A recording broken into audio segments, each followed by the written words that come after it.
Esto es una revolución. Está aquí en las lonas. Se dice, no se trata de nosotros, se trata de los demás. De que por el bien de todos, primero los pobres. Estamos viviendo una revolución pacífica en nuestro país. Dice, para todos, todo. Para nosotros, nada.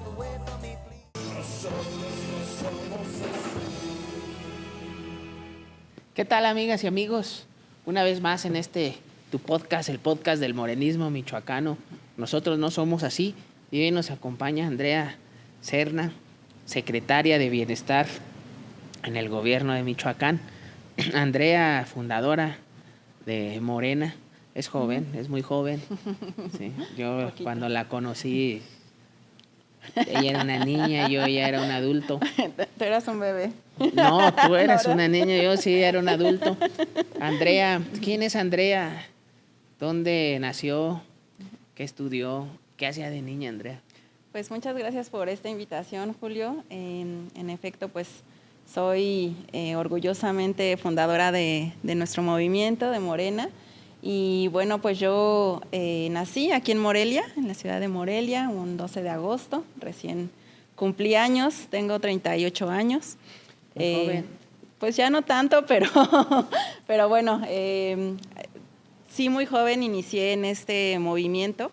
Mis primeros pasos pues fueron a partir del desafuero de Andrés Manuel, que fue pues un momento un parteaguas, yo creo que en la historia política de nuestro país. Y bueno, yo estudié Derecho, la licenciatura en Derecho, en nuestra querida Facultad de Derecho y Ciencias Sociales de la Universidad Michoacana de San Nicolás de Hidalgo. Toda mi familia pues vive aquí en Morelia. Tengo una hermana que se llama Claudia, Saludos a Claudia, también fundadora Claudia. Y parte esencial de este movimiento.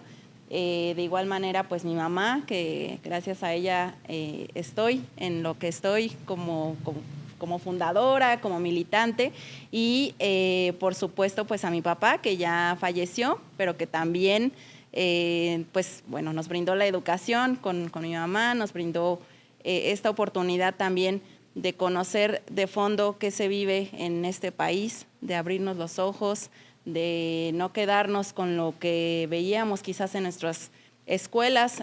Tuvimos la oportunidad de estudiar en escuelas privadas hasta llegar a la Universidad Michoacana, pero mis papás fueron pieza fundamental para mostrarnos que no todos los niños o todas las jóvenes tenían esas oportunidades que nosotros estábamos teniendo en ese momento.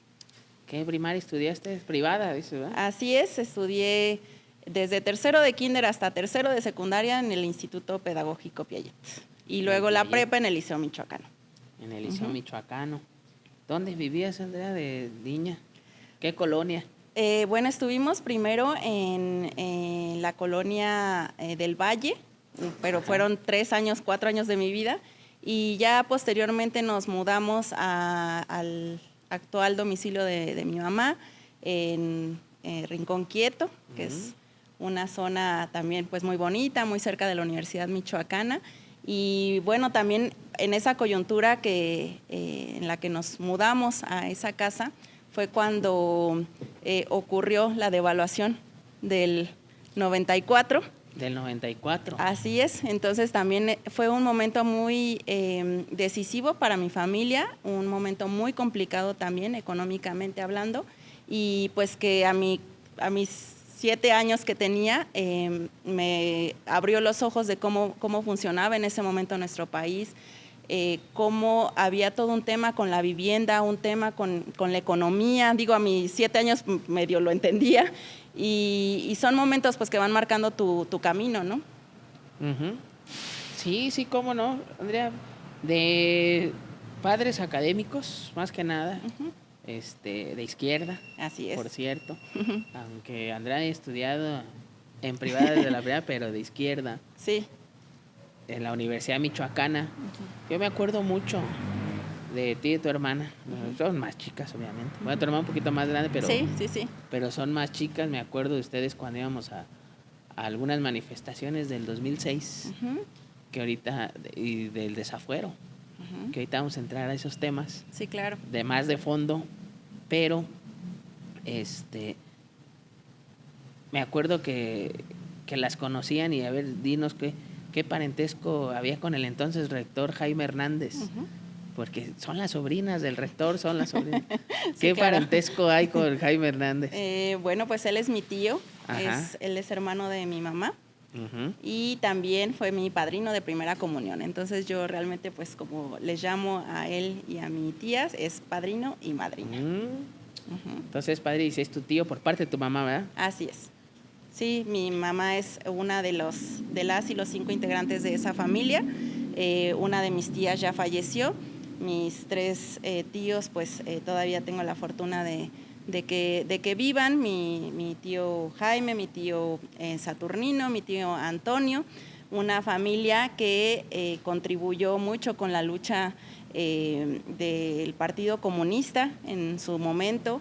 Inicialmente el que se metió un poco más a esta historia del Partido Comunista fue mi tío Saturnino, José Alberto Saturnino, y fue quien invitó a mi tío Jaime y a mi mamá, Pilar, a que se unieran a esta pues lucha que era muy silenciosa, era muy complicada. Yo pues cuando platico de estas cosas con mi mamá me dice, siempre recuerda cómo la correteaban porque traía periódicos del Partido Comunista. Del Partido Comunista y Mexicano. corría, así es, ellos toda su vida vivieron en la colonia Vasco de Quiroga, entonces fue un punto pues muy estratégico también para Morelia, porque ahí se congregaba mucha población estudiantil. Sí. Ahí conocieron a muchas personas que ahora pues también están en la política, y que pues esa es realmente una de las historias o de la raíz de mi familia. O sea que tus papás vienen de ese movimiento de los 60 estudiantiles. Así es, sobre todo mi mamá. Tu mamá. Porque hay que recordar que aquí empezó en 66 un Así movimiento contra el transporte en el Colegio San Nicolás, contra la alza de las tarifas del transporte, previos a las del 68. Así es. Es más, ahí también mandan a ejército, cierran casas de estudiante, ¿no? No sé si tú conozcas al maestro Mejía, nos decimos el general Mejía, que hasta le dieron un balazo, es que habla medio, le dieron un balazo ahí en la azotea del Colegio de San Nicolás. Toda esa etapa del priato, ¿no? Del desordacismo de aquí era gobernador Arriaga Rivera, donde se reprimía, ahí sí se reprimía. Es correcto. Y se metía al ejército contra los estudiantes. Vienen de esa cepa. Por eso se van al Partido Comunista en los 70s, 80s, me imagino. Así es, pues cuando eran muy viene jóvenes, esto, eran muy jóvenes. Mi mamá pues tenía muy pocos años, mi mamá nació en el 58.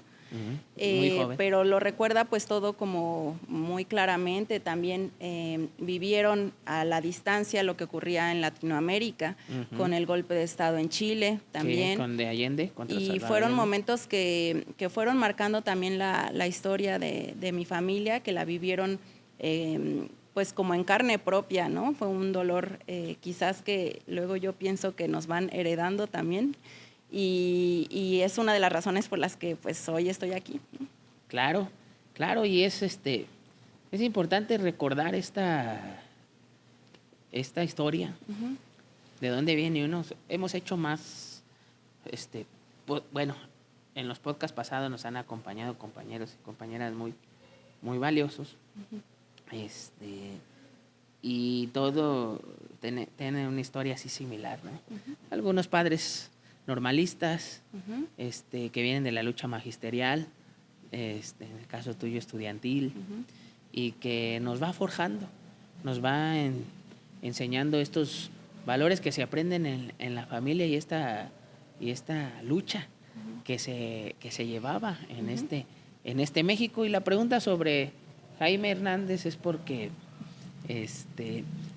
ahorita que estamos hablando de cómo tenía dominio el PRI en ese tiempo, acababa de entrar Lázaro Cárdenas Batel al gobierno de Michoacán, y había una euforia en la universidad michoacana, de cambiar la ley orgánica, de que se democratizara, ¿no? Que apenas se va a lograr, creo, donde el rector lo escogiera la comunidad, la comunidad nicolaita, tanto maestros administrativos y estudiantes, pero es el primer rector que llega, por decir, ya no con el manto del PRI, ¿no? Que hasta ponía, creo que hasta ponía directores en las escuelas, un dominio total, y al maestro Jaime Hernández le toca, ¿no?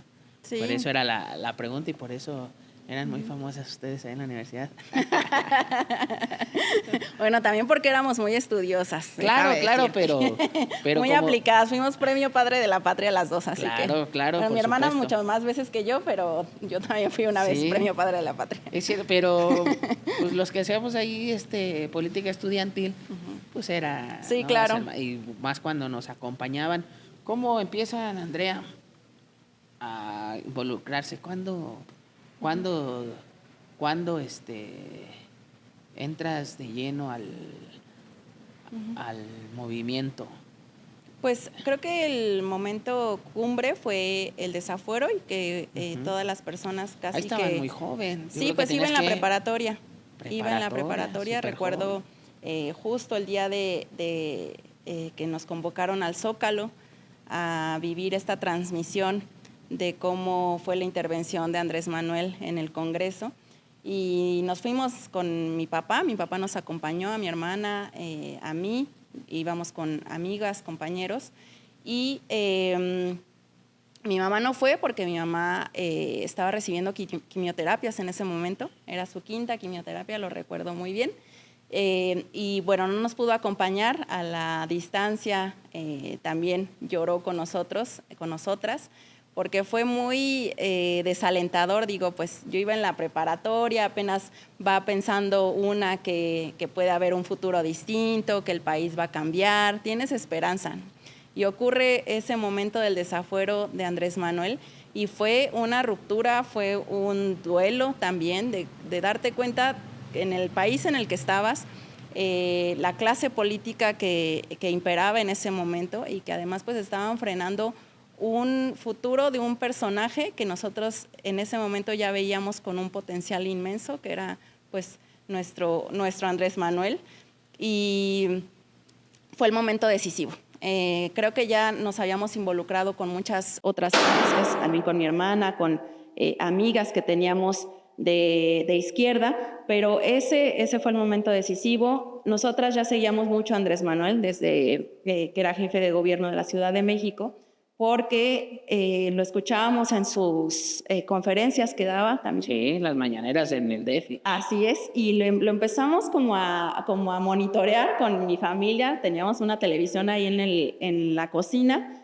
de la casa de mis papás, y cuando estábamos comiendo, pues sintonizábamos ahí las noticias y empezamos a ver a Andrés Manuel los 4, y decíamos, este señor tiene algo que no lo podemos dejar de ver, no lo queremos dejar de escuchar. ¿Qué más tiene para este país? Tiene mucho potencial y nos atraía mucho las propuestas, la forma de pensar, la forma de expresarse. Entonces, ese fue el momento definitivo en que empezamos a seguir a Andrés Manuel.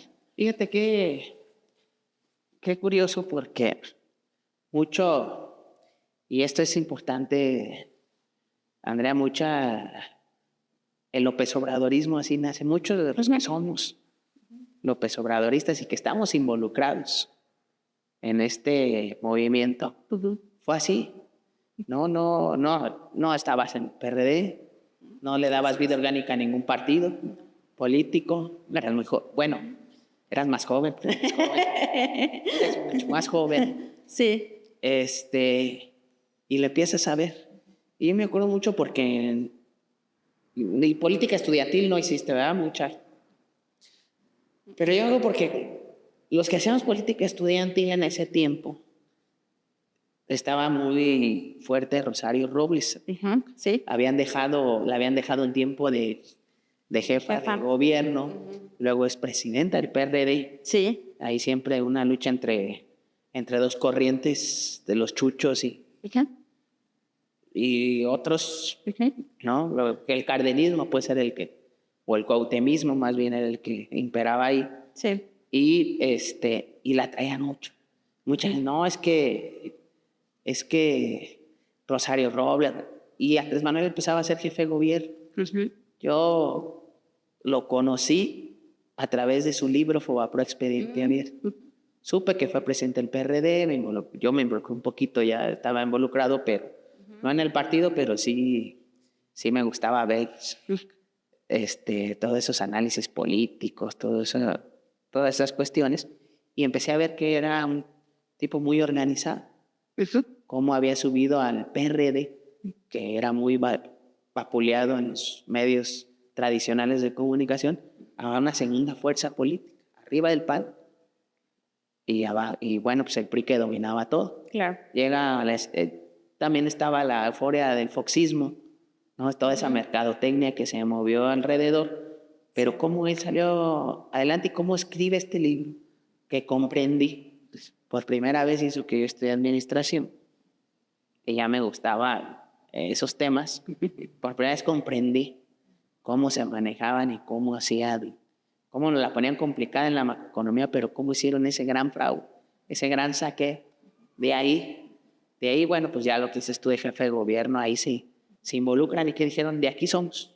Sí, claro, no pudimos dejar de sentirnos atraídas a su persona, a lo que pensaba, lo empezamos a seguir mucho, y de verdad que desde ese momento no nos separamos de él hasta pues ahora que terminó su mandato. Hemos estado muy al pendiente de todo lo que hace, y pues han sido etapas muy dolorosas con los fraudes, que quizás pues a veces sí vale la pena recordarlo, ¿no? Y recordarnos cómo iniciamos este movimiento con tan poquitas cosas. Julio, yo pues también te recuerdo a ti haciendo lo propio cuando instalamos nuestro módulo. Sí, ya ahí fue hasta 2012, ya estábamos un poco más grandes.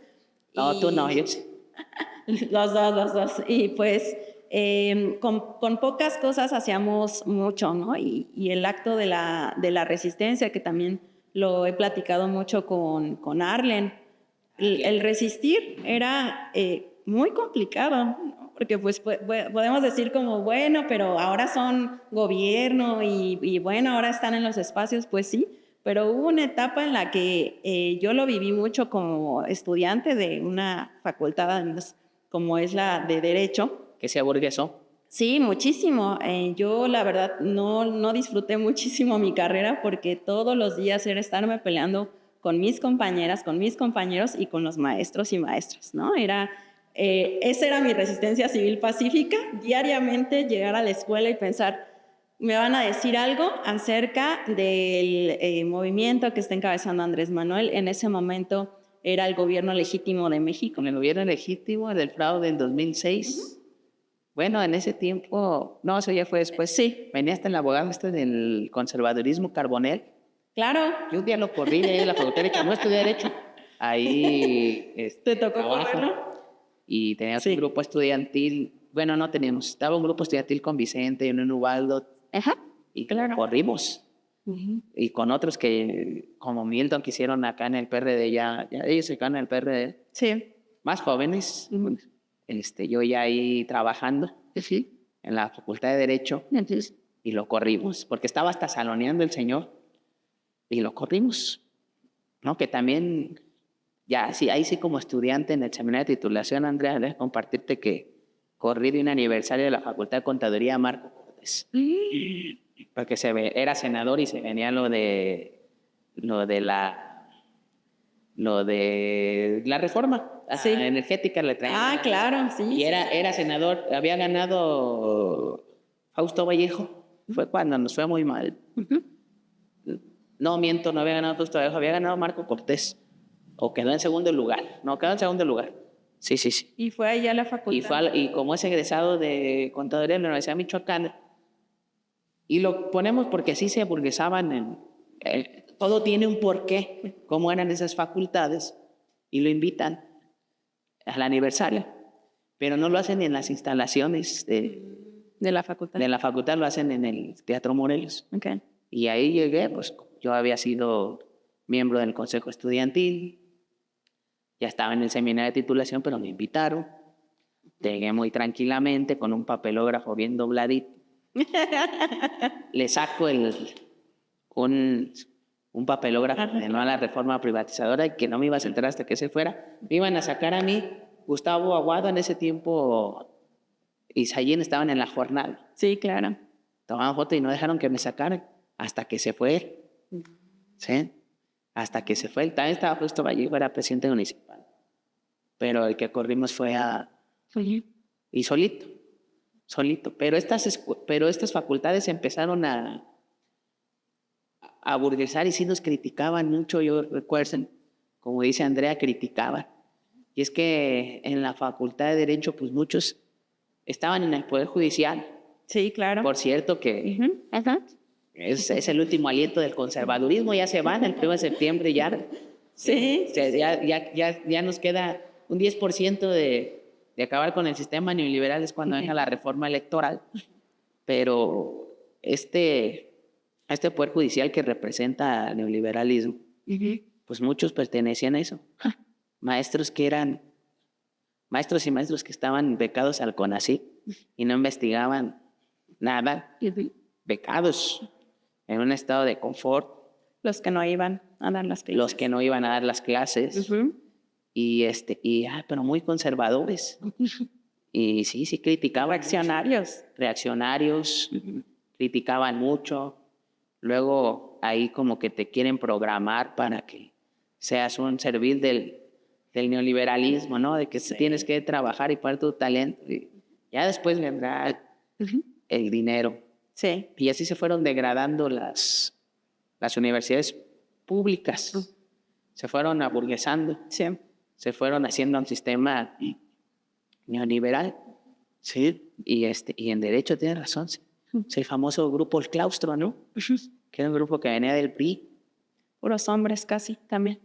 Puros hombres, ¿eh? Había varias mujeres también. Poco a poco se fueron incorporando mujeres, pero sí era una, pues fue una época, al menos a mí, la que me tocó vivir esos 5 años, muy complicada respecto a los maestros. Pocos y pocas respetaban mi opinión, no que comulgaran con mi opinión, pero la respetaban, y otros todos los días me estaban pues provocando, literal, había muchos momentos, y seguramente a ti te pasaba en reuniones familiares, no sé, en todos los lugares nos pasaba, ¿no? Que alguien hablaba mal de Andrés Manuel, me pasaba en el salón de clases, y yo decía, hoy no quiero pelearme con nadie, ¿no? Estoy cansada, algo, no me sentía bien, no me voy a pelear con nadie, no voy a contestar. Y empezaba a hablar el maestro mal de Andrés Manuel, y todos los compañeros y compañeras me volteaban a ver esperando justo que yo respondiera algo, y era como, o sea, no quiero, en este momento no quiero, pero pues ya te tocaba salir al quite, porque además pues es una camiseta que lo traemos en el corazón, lo traemos en la sangre, y no podemos dejar de opinar, ¿no? Y en ese momento pues era nuestra labor de resistencia. Si éramos uno o una por salón de clases, pues nosotras fuimos marcando también la diferencia y fuimos haciendo que otros compañeros y compañeras y los propios maestros, porque me pasó con un maestro que nos daba Derecho Constitucional, que frecuentemente ya falleció el maestro, lo recuerdo también con aprecio porque fue un buen maestro. Sí, y porque fue un buen maestro, la verdad, pero él era más respetuoso con sus cuestionamientos, pero tenía la clase lunes, miércoles y viernes, y lunes, miércoles y viernes había algo de que hablar de Andrés Manuel en clase, no hablábamos de derecho constitucional como tal. Y poco después, cuando yo estaba trabajando como secretaria técnica en la Facultad de Derecho, pues ya hace algunos años, se acercó a pedirme disculpas por haber hecho de ese ciclo escolar o de ese año tan tortuoso para mí. Y me llevó un libro y me dijo que me agradecía mucho que yo le fui abriendo los ojos porque a él ya le estaba llegando su pensión de adulto mayor. Y yo en ese momento cerré también como ese capítulo de mi vida de la Facultad de Derecho y dije, teníamos razón, ¿no? Teníamos razón, valió la pena estar todos los días batallando en las clases, y finalmente pues la historia nos ha dado poco a poco la razón. Claro, y fíjate que esa época fue la más difícil de nuestro movimiento, después del fraude del 2006. Sí. Porque llegas de un definitivamente. desafuero que sales victorioso porque con la movilización no lo lograron. lograron. Llega el fraude del 2006, toda una organización para los campamentos del Zócalo para cuidar las juntas distritales electorales federales. Pero como se fueron posicionando pues, ciertos grupos y ciertos personajes de la coalición de ese tiempo, que era PRD, Movimiento Ciudadano Convergencia en ese tiempo, y Partido del Trabajo, pues también fueron soltando, ¿no? Tanto que aquí el exgobernador Lázaro Cárdenas Batel recibió a Felipe Calderón. Fue el primer gobernador que lo recibió, ¿no? O sea, ahí nos les fuimos a manifestar. Luego, cuando queda el doctor Leonel Godoy, unas declaraciones ahí muy desafortunadas que hace, ¿no? Que para no pelearse, y al último fue catastrófico ese sexenio para Michoacán, el de Felipe Calderón, ¿no? Así es. El último Felipe Calderón sí peleó con el gobierno de Michoacán, afectando a los michoacanos. A su propio estado.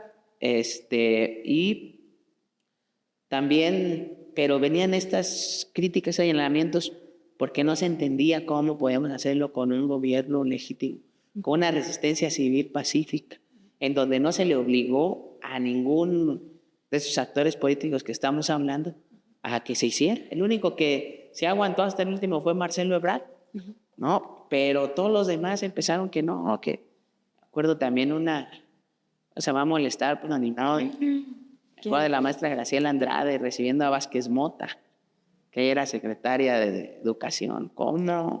Sí, pues, ¿No? Pero sí, no midieron el pragmatismo. Yo entiendo que hay que tener madurez, pero no se midió. Y para nosotros era muy difícil, como dices, porque lo platicábamos con Celeste y con Heréndira, que ya estuvieron aquí también, Andrea, compañeras valiosas, ¿sí?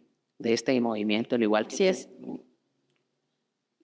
Que este movimiento se conformó, o el López Obrador se conforma de mucho corazón, de mucho sentimiento, no es y lo estamos escuchando aquí ahorita con Andrea a sus inicios, cómo se involucró, no es el simple hecho de quiero estar ahí porque algún día quiero ser servidora pública, funcionaria, y quiero estar con todo el aparato de la política neoliberal, sino lo hicimos de mucho corazón, con pocos recursos. Y aquí pasamos, Andrea, porque es cuando nos conocemos más, al 2012. Se empiezan a involucrar más. Sí. Hacen una labor muy importante, muy importante, porque luego el tiempo les dio la razón y el tiempo lo estaba meritando. De sacar sus módulos ahí en la plaza principal, ¿te acuerdas? Claro. Sí, recuérdanos, porque se me olvidan 2 nombres de 2 muchachas. Pues éramos, sí, ahorita las voy a ir recordando, yo creo, poco a poco. Nos empezamos a reunir previo a la instalación de los módulos con algunos compañeros y compañeras universitarios de la Universidad Michoacana, y entre ellos pues estaba Quetzal Argueta. Quetzal, un saludo a Quetzal. Sí, claro. ¿Tienes contacto con él todavía? Pues todavía nos escribimos ahí. Hay que invitarlo, sí. A ver si te animas, Quetzal. Martín Cortés. Martín Cortés, ahí anda, el Cholo. Así es. Famosísimo Cholo. Arturo Aponte, que fuimos como los que empezamos con esta organización. Carolina, obviamente mi hermana Claudia, Alba, mi mejor amiga. Saludos, Alba. Sí, también fue parte fundamental. Y empezamos a hacer como esta organización que también se involucraba en nuestras mamás, debo decirlo, la mamá de Quetzal, ahorita no recuerdo su nombre, que fue maestra de biología en la Universidad Michoacana. Así es. Mi mamá, la mamá de Alba, es decir, como era un asunto como familiar. Viendo chicas que eran hermanas. Sí, claro. Se me olvida. Tania y Ariata. Sí, y su mamá también estaba ahí con nosotras. Ahorita recordé su rostro, también muy buenas compañeras. a ellas sí les perdí la pista, Sí, pero pues estaban muy involucradas también con el movimiento. Y bueno, poco a poco pues ya se fueron sumando cuando consolidamos esta idea de sacar los módulos a la plaza, pues fue también con recursos propios, tú lo sabes. Ahorita contaré una anécdota contigo, que por ahí nos ayudaban. Teníamos una idea, era poner un módulo, pero no teníamos ni el toldo, ni sillas, ni nada, ¿no? Más que muchas ideas. Y entonces recuerdo que en ese momento mi hermana nos ayudó a tener el módulo, ella lo financió, nos lo compró, tuvimos el toldito, perdón. ¿Tu hermana Claudia? Mi hermana Claudia, la mesa creo que nos la compró mi mamá, en un tablón, y las sillas pues ya, no sé, alguien más lo resolvió. Y empezamos a ir con cartulinas, con información, con el periódico Regeneración, con volantes, era información pues que íbamos hasta imprimiendo nosotras mismas. Y poco a poco empezó a tomar más forma el módulo, ¿no? Lo que empezó como una mesa nada más de simple información, pues se convirtió también en... Ya era todo un módulo muy, muy gigante, mucho más elaborado, ya con la intervención de otras y otros compañeros como tú, que yo recuerdo que se empezaron como a sumar también y recuerdo que un día te hablé y te dije que no habían llegado con la bocina, porque ustedes nos estaban ayudando con llevar la bocina, el sonido, que era pues costoso para nosotras, y me contestaste que sí, que me la ibas a mandar con Javo. Y en efecto, sí, pues casi me lo mandaste de kinder allá a entregarme la bocina. Y sí, llegó al ratito Javo, ya después llegaste tú, llegó Arlen, llegaron pues las demás compañeras, pero justo con esta suma de cosas, una bocina en ese momento, pues yo creo que era muy costosa, no sé ustedes por qué tenían una bocina que nos podían prestar, pero así fuimos sumando a compañeras. En ese momento pues también se suma Carolina Rangel. ¿Llega ahí Carolina o desde la universidad se organizó con ustedes? A nosotras nos conoció ahí, en el módulo. En el módulo. Entiendo que pues ella empezó a buscar sí, claro, grupos o gente que estuviera haciendo algo por Artes Marciales. Estaban en el centro. Sí, estábamos muy visibles. Histórico. Y miren lo que es raro. Yo llego ahí porque con Quetzal coordinábamos. Así es. Cuando veo a ustedes, yo estaba de coordinador en un distrito. Okay. Entonces, yo las veo y me arrimo muy lindamente a ver qué se ofrecía. Habíamos tenido el comité del gobierno legítimo, pero como ya ustedes fue como en septiembre del 2011, si mal no recuerdo, ustedes sacaron antes el módulo. Sí, antes de las elecciones. Sí, fue en ese año que fue para eso. Pero no sé si fue como en junio, julio. Yo las veo como en septiembre, de agosto, septiembre del 2011. Y yo en octubre dejo de ser coordinador distrital. Unas cuestiones ahí, grillas partidarias, que ya las estás viviendo.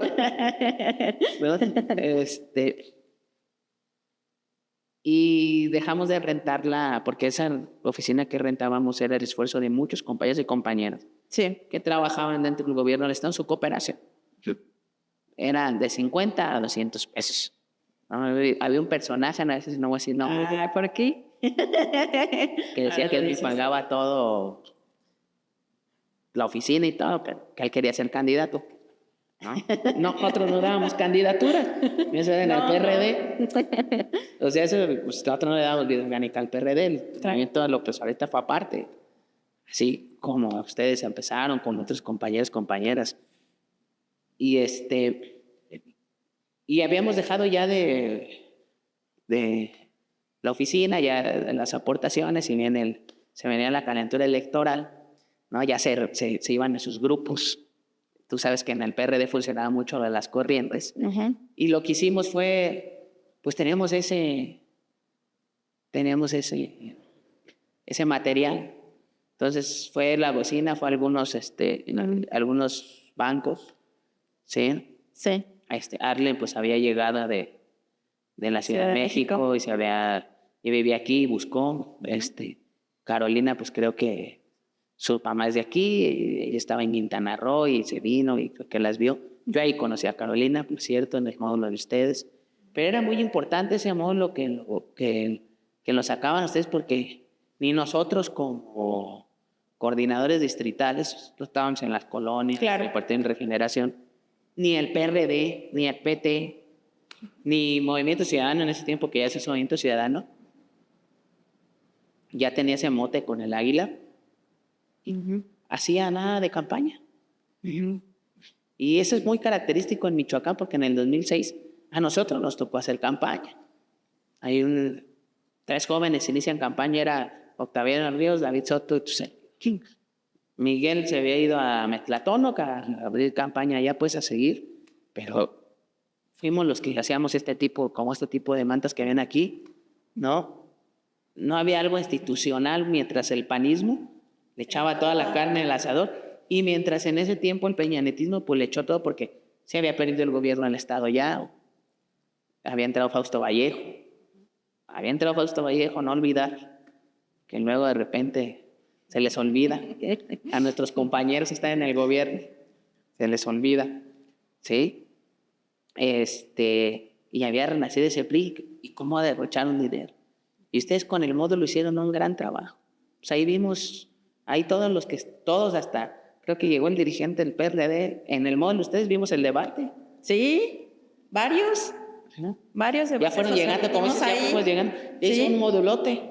Sí, ya estaba enorme. También empezamos pensábamos con Alba qué podía atraer a la gente a acercarse, porque no iban a ir a preguntar, ¿en qué consiste el proyecto alternativo de Nación? ¿No? ¿Y quiénes serían el gabinete de Andrés Manuel?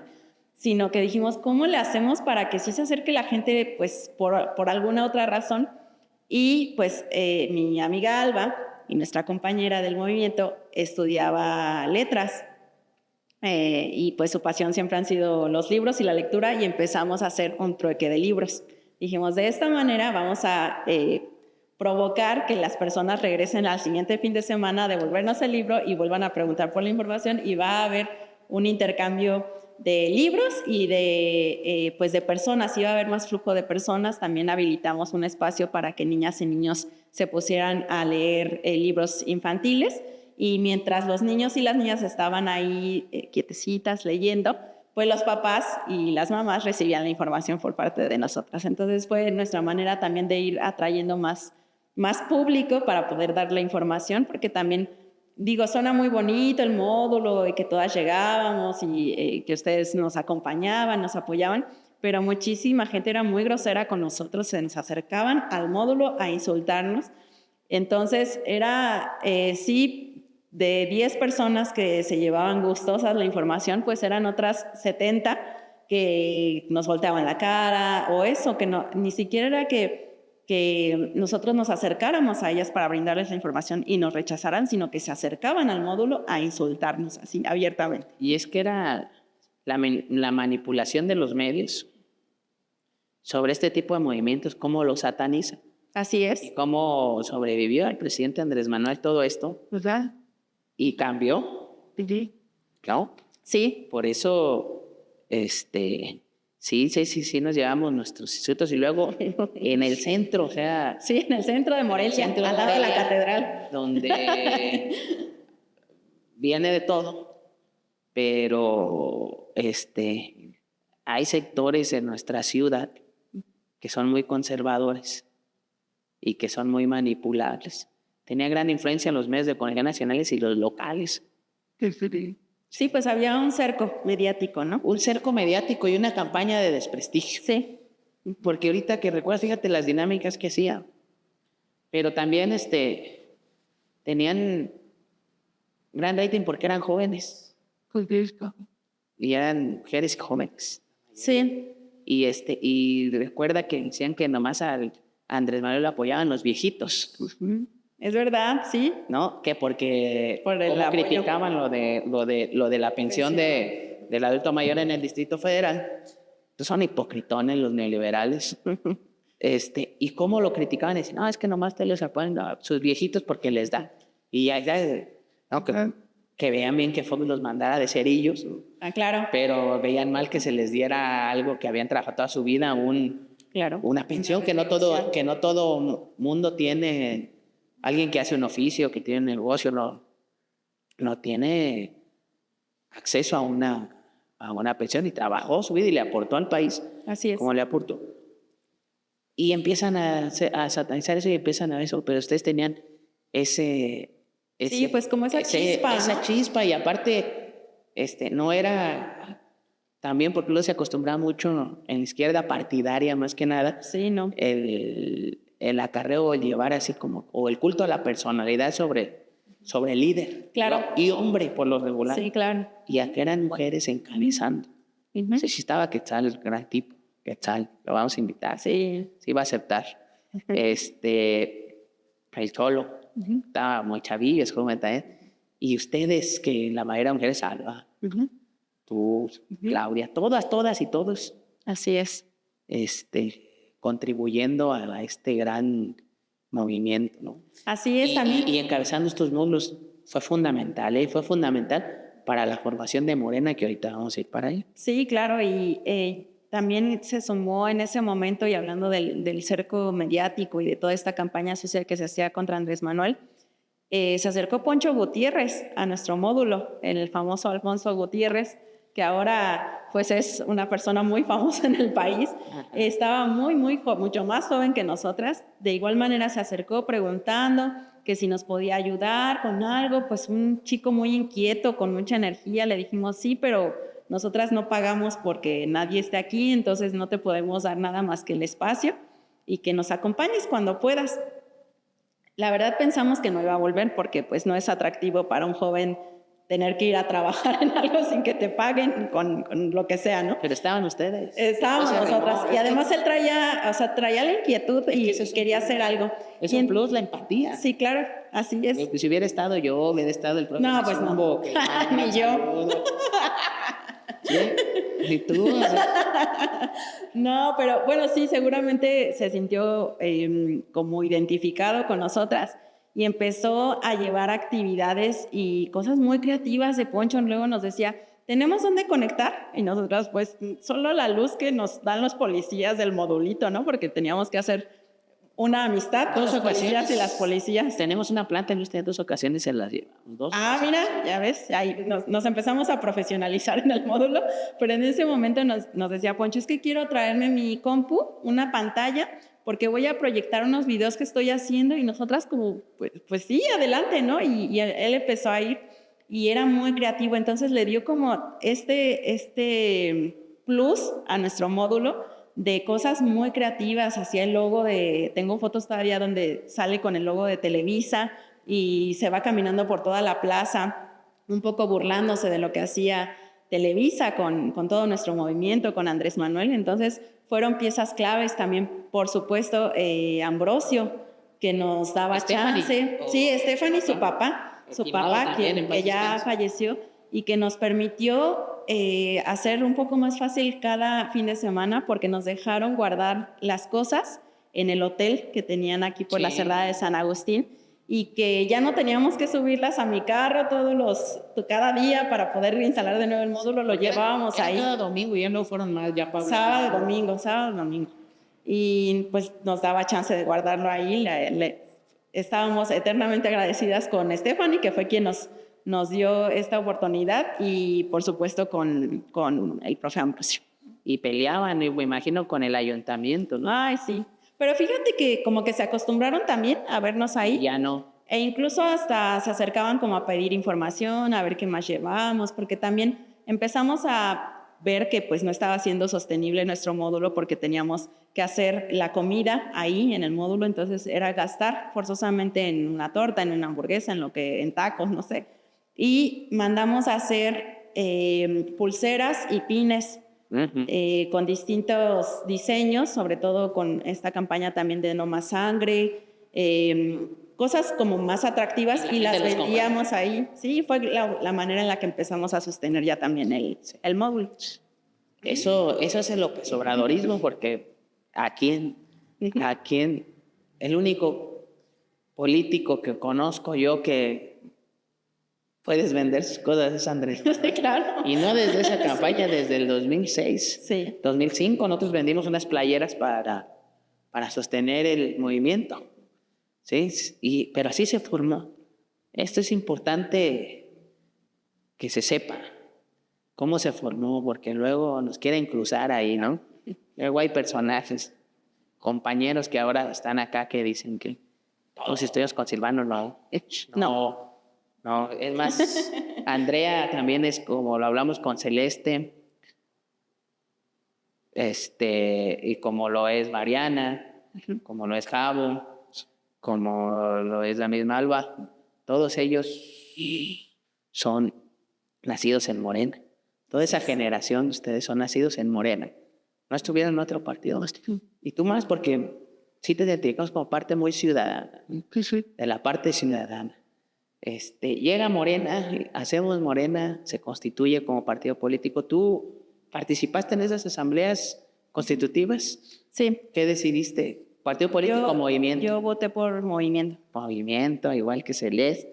Igual que Alba. Es la generación. Que mi hermana. Sí, votamos porque continuara como movimiento, pero también manifestamos en esa asamblea que pues estábamos en un movimiento democrático y que lo que decidiera la mayoría pues lo íbamos también a respaldar. Y en su momento pues no salimos victoriosas nosotras, pero respaldamos también la decisión que estaba tomando toda la... Respaldar, un día vi que se molestó mucho conmigo Andrea, porque no quedó Juan Pablo Celis.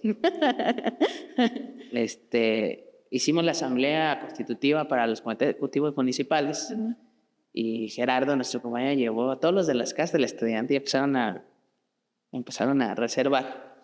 Yo le dije a Juan Iriarte, y a Mariela Luis, que eran de la comisión, yo era secretario de organización del Bienestar, les dije, no hay condiciones.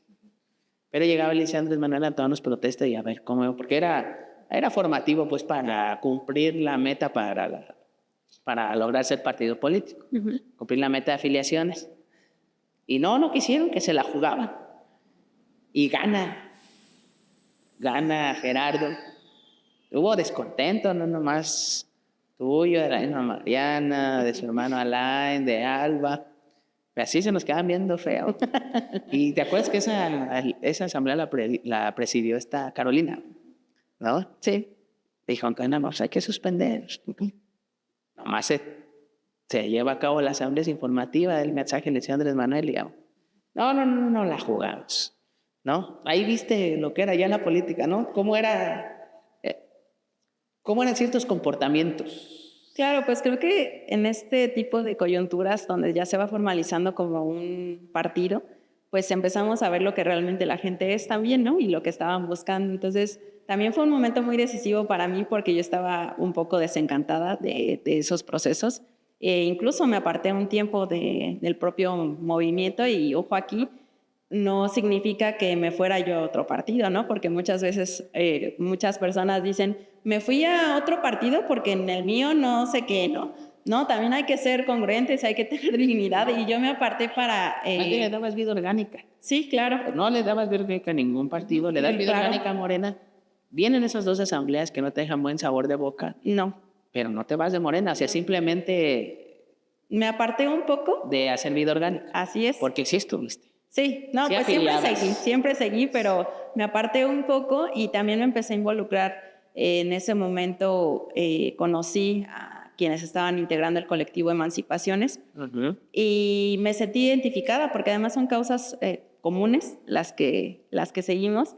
Me sentí identificada, porque además yo estaba un poco desencantada de mi carrera. No era lo que me hubiese gustado aprender en la licenciatura en Derecho. Y encontré en este espacio del colectivo Emancipaciones un seminario de humanidades también que se creó como el sentido. Dije, claro, por esto estudié Derecho, ¿no? Por estas lecturas que estoy haciendo, por estas historias también de las comunidades y la historia política también de Latinoamérica, etcétera, que estudié Derecho, entonces le dio como otro significado y pues sí, nunca me aparté del todo de nuestro movimiento partido, pero de ese momento también pues tomé una decisión un poco en congruencia con lo que estaba sintiendo. Claro, o sea, apoyaste a Juan Pablo, Participaste para ser consejera. No nos dejaste, participaste también en lo de 2015. Así es. Sí, seguí todos los procesos. Seguiste los procesos. Llega el 2021, Andrea. Sí, llega el 18. El 18 fue importante también. Muy, muy importante. Se gana. Sí. Por fin. Sí, pues el 2018... Y se consolida todo lo que ya dijiste. Es correcto. Nosotras como familia, mi mamá, mi hermana, mi papá y yo estábamos muy emocionadas y un poco pues con dudas acerca de lo que iba a pasar en 2018. Nos daba temor otra vez de vivir otro fraude y otra vez desilusionarnos y otra vez este duelo, ¿no? De lo que implica perder de nuevo una elección por un fraude. Y desafortunadamente para mi familia pues fue un momento también muy catastrófico porque mi papá se enfermó de manera muy repentina y yo no viví el proceso de la campaña en los últimos meses previos a la elección del 2018 como lo hubiera hecho en otras circunstancias. Me dediqué a cuidar a mi papá, lo hizo igual mi hermana y mi mamá. Entonces lo veíamos un poco como cualquier ciudadano. En la campaña no me involucré del todo. Finalmente pues mi papá falleció a finales de mayo, entonces fue un proceso, yo lo decía en su momento, agridulce, porque sí ganó Andrés Manuel, pero mi papá ya no vio eso, ¿no? Y estuvimos a pocas semanas de que lo pudiera ver, claro. Cuando a él también le costó mucho, cuando él también estaba muy involucrado. Él era médico, como recordarás, era médico general, tenía muchas y muchos pacientes que lo querían, que lo seguían, y mi papá fue una pieza fundamental para convencer a muchos de sus pacientes para que votaran por Andrés Manuel, ¿no? Hacía su propia campaña en su consultorio y mucha gente empezó a comulgar con nuestro movimiento gracias a lo que les contaba o les explicaba a mi papá también en sus consultas. Entonces fue un proceso un poco distinto quizás a lo que vivieron todos los demás compañeras y compañeros del movimiento. ¿Cómo se siente Andrea en la Secretaría de Bienestar? Es secretaria de Bienestar del Gobierno del Estado, parte fundamental, ¿verdad?, de nuestro movimiento, porque de ahí vienen los apoyos. Así es. Los programas sociales. ¿Cómo se siente Andrea en este momento, en este 2025? Pues me siento muy contenta, muy orgullosa, con una responsabilidad muy importante que tengo sobre mis hombros, porque además es pensar que sí pudimos hacer las cosas de manera distinta, que las estamos haciendo de manera distinta, que los apoyos le están llegando directamente a las personas, que no hay intermediarios, que hay otra forma de hacer política social. Y me siento pues muy contenta también, pues tengo un equipo muy bueno, incluso de fundadoras y fundadores también que hemos incorporado a nuestra secretaría como compañeras y compañeros de trabajo. Y es también saber que que por todo lo que luchamos estamos teniendo resultados, estamos apoyando a la gente y que pues finalmente estamos haciendo justicia, ¿no?, al pueblo mexicano. Sí, justicia al pueblo mexicano, coadyuvando, porque las secretarías de bienestar coadyuvan, ¿no? Sí, está el apoyo a discapacitados pobres de tal a tal federal, que es de 0 a 30 años, ¿verdad? Sí, ahora pues se logró la universalidad y es la población. Con apoyo del gobierno del Estado. Así es una colaboración entre el gobierno federal y el gobierno del Estado. Y ahora poder decir que tenemos universalidad en la pensión de personas con discapacidad es muy motivante saber que por fin a esas personas por las que luchamos, por las que iniciamos este movimiento también, que incluyen a las personas con discapacidad, que incluyen a las personas más pobres de este país, a la población diversa, es decir, sectores que normalmente el neoliberalismo pues no volteó a ver y que obviamente no les interesaba, y que nuestro movimiento sí veía por esas personas, sí queríamos que el país fuera distinto para ellas, para ellos, y es como muy satisfactorio saber que lo estamos logrando. Ahora con los datos que nos está arrojando INEGI, pues que obviamente debido al sexenio de Andrés Manuel, ahora con Claudia Sheinbaum, pues estamos revirtiendo estos índices de pobreza, y esa es la razón por la que empezamos este movimiento. Muy bien, Andrea. Te antecede Carolina y luego Juliana. Así es. En la secretaría, pero tú entraste ahí desde un principio, en la dirección. ¿Cómo encontraron bienestar después del silbanato? No sé si quieres recordar eso, Julio. Digo, es importante. Ok. Es importante porque nosotros no somos así. Así es. Pues fue muy difícil cuando llegamos a la secretaría, que además tenía otro nombre, no era De como política social, Desarrollo Humano. desarrollo humano. Y pues fue un gran reto. En su momento, pues la exsecretaria Carolina me invitó a trabajar ahí como directora de grupos prioritarios. Yo recibí una dirección que se llamaba de participación social. Uh-huh. Ya después se rediseñó la secretaría, cambiando el nombre, cambiando el organigrama, cambiando pues todos sus objetivos, metas, etcétera. Y cuando recibí yo esa dirección de participación social fue muy caótico porque yo recibí el programa de estancias infantiles michoacanas, que fue un programa electorero, debo decirlo así, del gobierno de Silvano, porque además justamente lo aperturaron, las reglas de operación estaban de marzo del 2020, para poder esos meses, pues de esa manera hacer pues campaña, ¿no? Y eso no es lo feo de este programa, sino que nos entregan un padrón de 100 y tantas estancias infantiles. Revisamos las cuentas porque a mí cuando recibo ese programa, en la entrega-recepción me dicen, ya adeudamos septiembre, y era octubre. Yo, ¿cómo que adeudamos septiembre? Me tendrían que haber dicho, bueno, está aquí el padrón, ya hicimos el trámite del pago, no había nada. Yo ya tenía a todas las directoras de las estancias infantiles muy enojadas, obviamente, porque se les adeudaba ya un mes. Pues tomamos de manera muy responsable el programa también porque implicaba infancias, implicaba pues también estancias infantiles y obviamente por indicación de nuestro gobernador, de la propia secretaria en ese entonces de Carolina, le dimos orden a ese programa que fue muy caótico. Encontrábamos expedientes en un escritorio, en otro, nadie me daba bien la información, salvo una de las compañeras que fue crucial para que pudiéramos cerrar de manera correcta un programa como debe ser. Y entonces, mi experiencia en particular al recibir esa dirección fue muy complicada, muy intensa, porque además a la par teníamos que estar ya diseñando reglas de operación para los programas que íbamos a lanzar. Teníamos que poner orden sin dinero también, porque déjenme decirles que los primeros meses entre todas las compañeras y compañeros nos cooperábamos para tener papel de baño, para tener agua para tomar, etcétera, entre algunas de las cosas que vivimos ahí en la dependencia.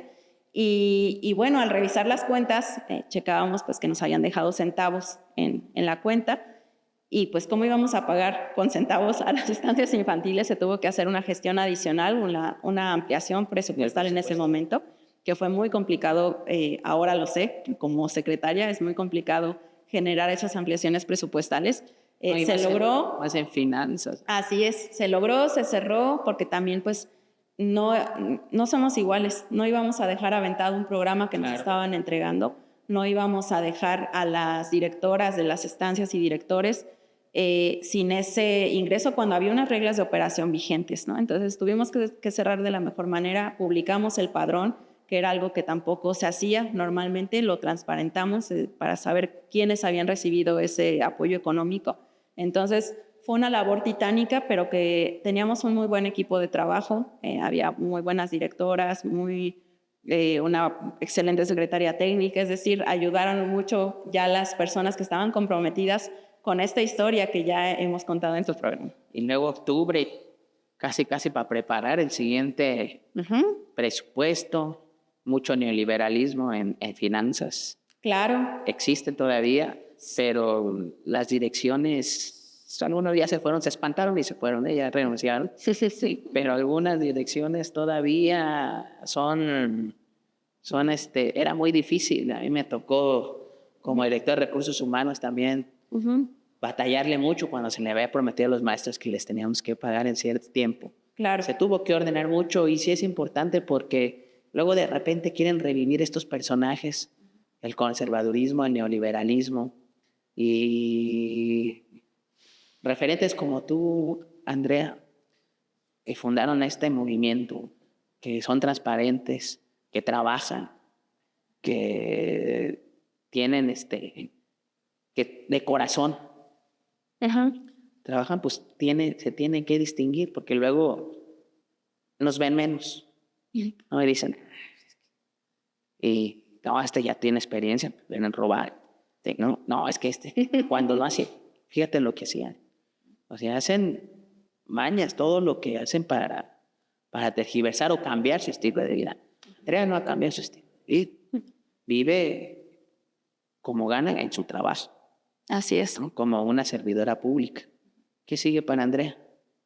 Pues mientras el gobernador decida que siga a cargo de la Secretaría del Bienestar, lo haré, lo seguiremos haciendo con mucha responsabilidad. Tenemos una dependencia muy noble, muy, muy bonita, que hay que seguir cuidando, evidentemente. Me preguntaban en una entrevista ayer que qué seguía para poder reducir más los índices de pobreza. Pues justo hay que cuidar los programas sociales que tenemos, no solo los de bienestar federal, sino también los propios, los estatales.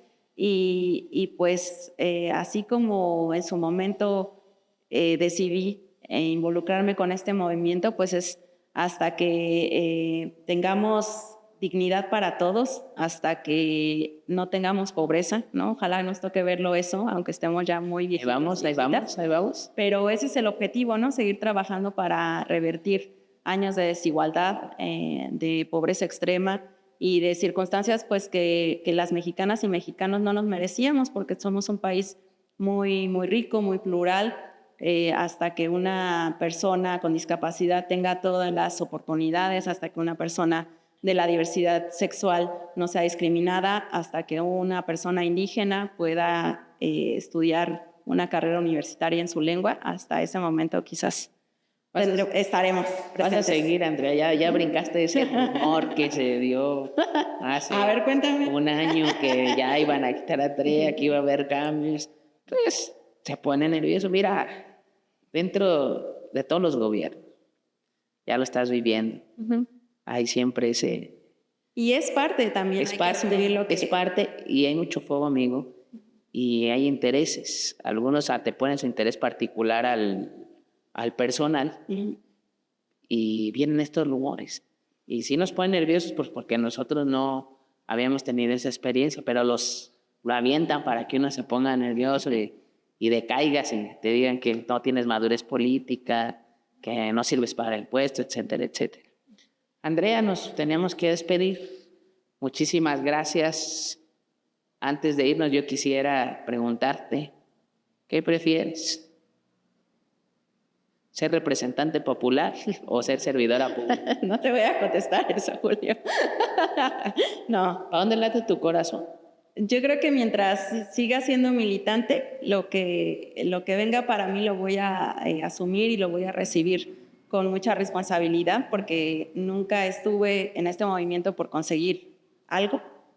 Entonces, eso lo sigo teniendo muy firme. Afortunadamente, lo tengo muy claro en mi corazón, en mi militancia, en mi mente, y lo voy a seguir haciendo mi trabajo desde la trinchera que sea, desde donde sea, si es en una curul, si es en una oficina gubernamental, si es desde la propia Universidad Michoacana, desde la sociedad civil, como ya lo he hecho, pues así lo haré con mucha responsabilidad y con mucho orgullo también. Buena respuesta, Andrea.